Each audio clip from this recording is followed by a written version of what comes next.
Welcome to Just a Minute.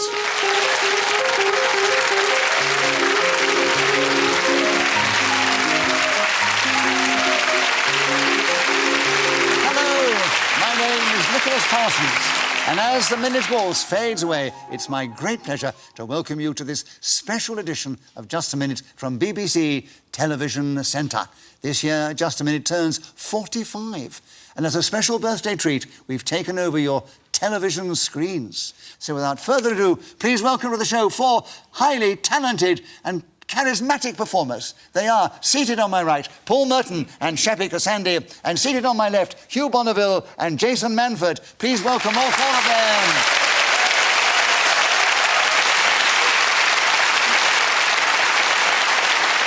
The players will try to speak for just a minute on a subject that I give them, and they must try and do that without hesitation, repetition or deviation. The other three panellists can challenge at any time, and if I uphold the challenge, they gain a point and take over the subject. If not, the person speaking gains a point and keeps the subject. The person speaking, when the whistle goes, which tells us 60 seconds have elapsed, gains an extra point. And by the way, they can repeat the subject, which is on the card in front of me.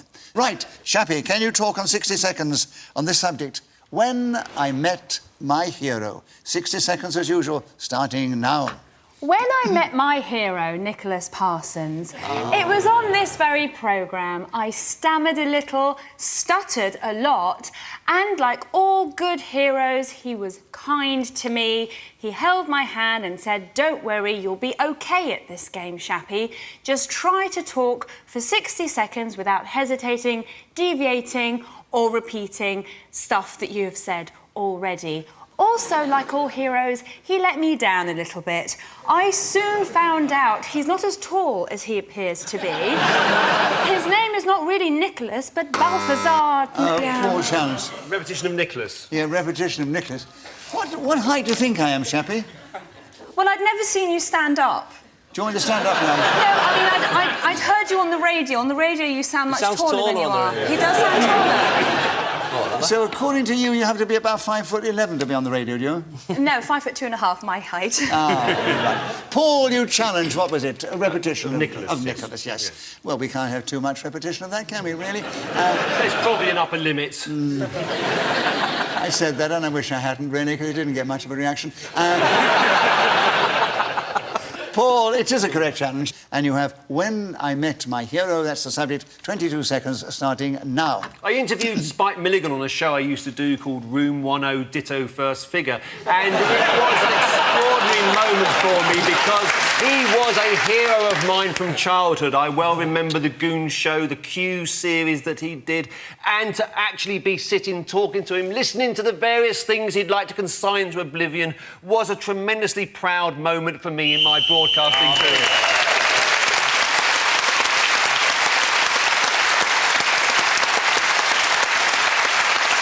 So that's it before. Whoever is speaking when the whistle goes gains an extra point. On this occasion, it was Paul Merton. So at the end of that round, he's not only in the lead, he's the only one who's scored any points. Hugh, Bonneville, will you begin the next round? Welcome to the show. Thank you. And here's something which is up your street, costume drama. Can't imagine why they've chosen it for you. But will you talk, if you can, for 60 seconds on costume drama, starting now. Picture, if you will, the scene of me starting out as a young spear bearer at one of our more prominent theatres. One night, I was performing in not a single play, but in fact two. So there I was in the dressing room, preparing to go... Hesitation. Well, no, it was... Was it? It was a hesitation. There were one or two others that let go, Hugh, but... They've been very kind. Come on, I'm a jam... moment when we all let that go, the first hesitation. Yes. What was the first one? He's a jam virgin, isn't he, Nicholas? I'm a jam virgin. He's a jam virgin. Yes, he's a jam virgin. He's a jam virgin. Yeah.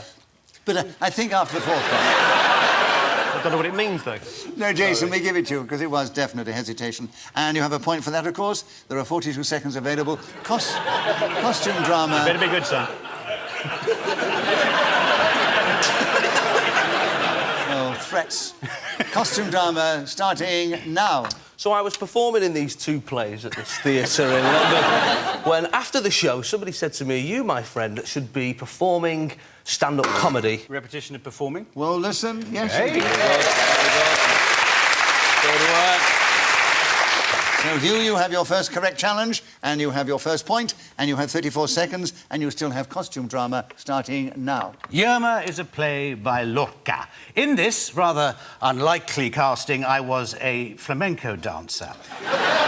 In the other auditorium, the Olivier, I was appearing as a Roman soldier, but both on the same evening. So, as a result, I had to finish my dance in one space, leg it up the stairs, flinging off my clothes and donning a Roman uniform.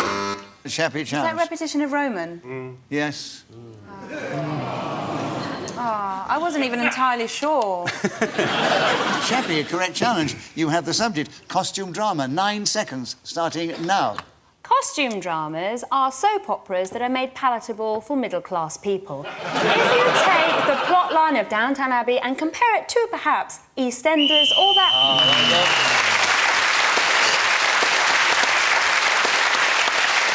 So, Shappi, Khorsandi was speaking then with the whistle when gained that extra point. And the end of that round, she's equal with Paul Merton the lead, and Hugh, Bonneville and Jason Manford are equal in second place. And Jason, we'd like you to begin the next round. A lovely subject. Bath time. Tell us something about bath time in this game, starting now. Bath time in our house happens in the bathroom. It's a room dedicated for women. Huge challenge. Repetition of room. Bathroom's one word, isn't it? Bathroom's one word. It is, yeah. Yes, it is. It is in our house. You're like me, we couldn't afford hyphens when we were growing up.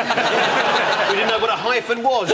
No, unfortunately, Hugh, it is Okay. one word. Right. So it's incorrect challenge, Jason. You have another point. You have bath time. You have 54 seconds starting now. It's a female-orientated place with thousands of bottles where men don't even know what they're for. My wife could be a terrorist, for all I know, concocting whatever going on. I might find myself in court in a few years thinking, oh, I thought it was Timothy, Your Honour. I use the bathroom on a regular basis, usually once a day, to brush my teeth and actually have a shower. I bath the children, there's 3 of them. Very difficult to get 3 kids out of the... Shappi challenge. Sorry. 3, no, don't apologise. It's a correct challenge. 3 kids. You can't get 3 in the bath, right? Shappi, you were listening well. You came in first, and it's bath time with you now. Oh, how lovely. And...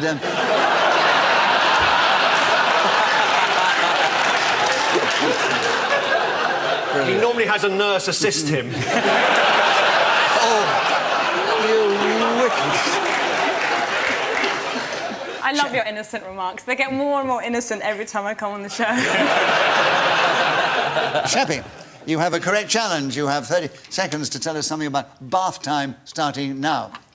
Bath times are a glorious time in my household. I love them. My son, however, I can't say he enjoys them as much as me because at 4 he has no defence against my singing. I subject him to all sorts of vocal atrocities while he lies helpless in the water safely. I like to croon to my son, rubber-ducky, you're the... Jason, Repetition of the word son. Yes. Earlier on, you talked about your son. You know, he's got such an amazing personality. I always think there's, like, more than one of him. It was a correct challenge, so you have a point for that. And you have... Oh, you've got in with only 4 seconds to go. Oh.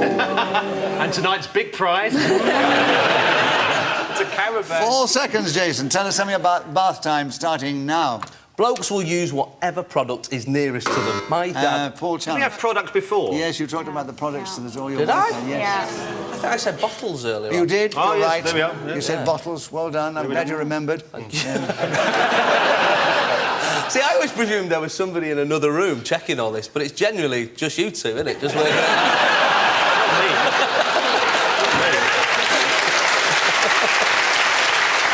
Okay. So it was bottles, right? You were well done. So you have an incorrect challenge, Jason. OK. Another point to you. And you've still got 2 seconds. Bath time starting now. Conditioner is one of those things that I've used...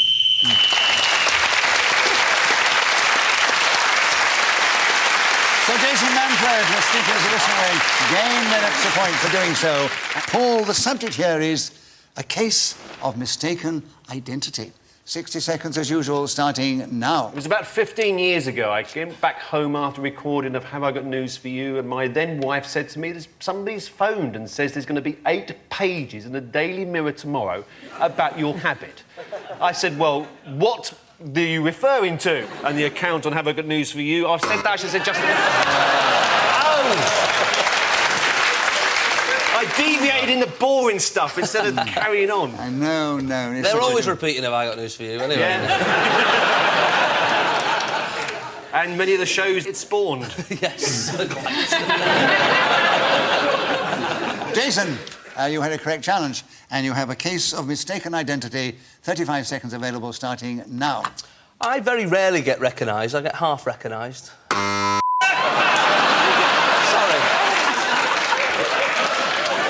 I think it's fully recognised.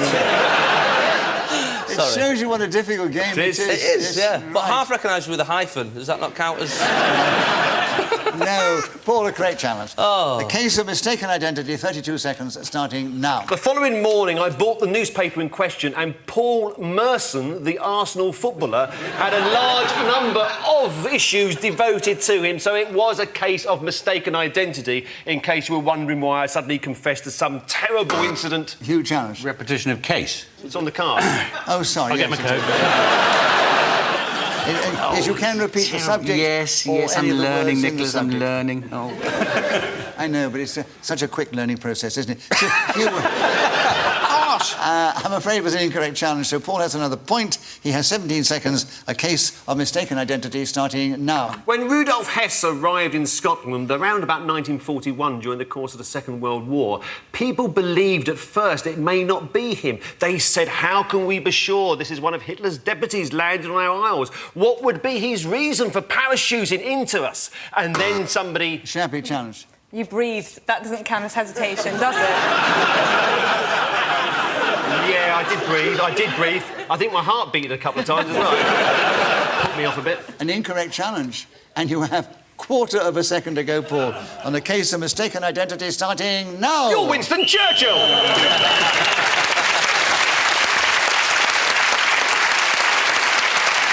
So, at the end of that round, Paul Merton was speaking as a whistle gained that extra point. He's now in the lead, just 2 ahead of Jason, and 4 or 5 ahead of Shappi Khorsandi, and a few more ahead of Hugh Bonneville. Shappi, we're back with you to begin. And the subject now is keeping it real. Tell us something about that phrase in this game, starting now.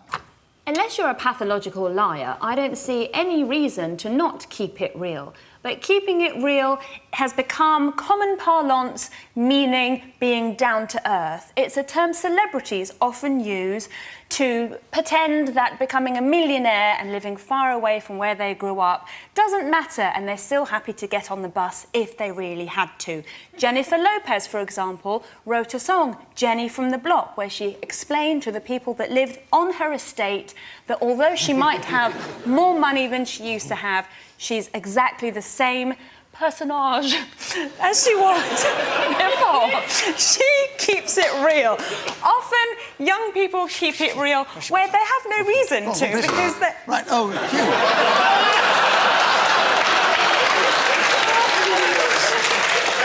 Hugh. You challenge, why? Because you told me to. It was repetition of... No, she deviated. She deviated. I've made a paper plane, that's deviation. The personage, she said. Yes, personage. What, are you not allowed to use foreign sort of emphases? Not even sure that's foreign. It's foreign. It's an adulteration of English as we understand it. Yeah. So that is deviation. OK, I couldn't agree more. That's exactly what I I'm glad you picked it up so quickly. I did. You're very good. I was hot on that. That's good, man. It's my second language, so... What, personage? No. Trying to get out of it. Hugh, you have another point. You have 13 seconds. Tell us something about keeping it real, starting now. The last time I was fishing, I had a particular reel in my bag that I thought was a fake one. And Shappi challenge. It's clearly not that kind of reel. That's a deviation. No, it can be whatever real you like. Well, if we had to say, according to how things are spelt, you know, we'd be here all night. And... So it's that real. Right. In this case, I apologise. Yes, right. Well, if I'd got to the end of the sentence, you might have discovered what I was going to say. Ah. You see? You're not in character now, Hugh.